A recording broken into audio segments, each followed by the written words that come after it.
there was a queen. When she lost her son, all of history spoke of her wrath. Cyrus the Great. Achaemenid Persian Empire. 6th century BC. Cyrus the Great swiftly conquered the lands of Media, Lydia, and Babylon, establishing one of the largest empires of the ancient world. But his end was bloody.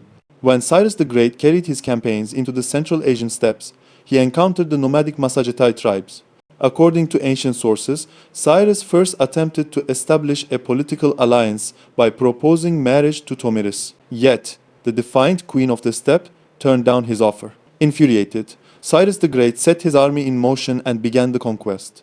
Tomyris invited him to face her in open combat. Cyrus devised a cunning stratagem. He ordered a camp to be left behind, stocked with wine and abundant food, hoping to lure his enemies into carelessness. While the Masagetai seized the camp and feasted on wine and food, the Persians launched a secret attack. In the ambush, a large part of the Masagetai army was destroyed, and Tomyris' son was killed in the assault. Tomyris, having sworn vengeance, launched a war against the Persians. Afterwards, she cut off Cyrus's head and placed it into a wineskin filled with blood. Alexander the Great, starting from Greece, he built a vast empire stretching through Egypt, Persian lands, and all the way to India. After defeating the Achaemenids, he came to rule almost the entire known world. Yet this magnificent life came to a painful end at the age of just 32. In May of 323 BC, he attended a banquet organized by his close friend Medius of Larissa. Shortly after the festivities, he fell ill with a high fever. By early June, he could no longer stand or speak. He took his final breath in the royal palace of Babylon. The cause of his death remains uncertain. Some suggest malaria, typhoid, or pneumonia. Years of battle wounds, exhaustion, heavy drinking, and the deep sorrow over the death of his closest friend Hephaestion may have further weakened him. Later, a rumor emerged that tried to explain Alexander's death as an assassination.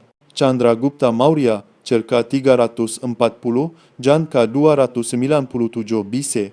Chandragupta Maurya rose to power by overthrowing the Nanda dynasty and driving back the Greek Seleucid forces, forging unity across much of the Indian subcontinent.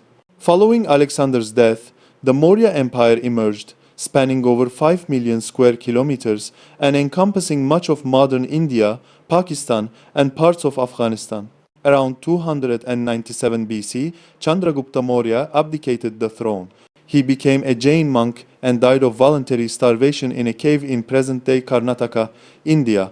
Napoleon Bonaparte, 1769 to 1821. Napoleon Bonaparte was a French general who conquered vast territories across continental Europe, stretching from Austria and Prussia to Spain, Italy, and Russia, including parts of Poland and even Egypt. Napoleon Bonaparte endured persistent stomach pain, bouts of violent outbursts, and increasing confusion. After his final defeat at Waterloo, Napoleon was exiled to the remote island of Street Helena, where by 1817 his health began to deteriorate rapidly. Obsessed with the fear of poisoning, Napoleon grew increasingly paranoid, refusing any food or drink unless it was tested beforehand, and constantly replacing his kitchen staff. In early 1821, Napoleon became bedridden, suffering from bleeding, ulcers, swelling, and vomiting blood. On the 5th of May 1821, he died at the age of 51. Genghis Khan, 1262, 1227, was the founder and first great Khan of the Mongol Empire.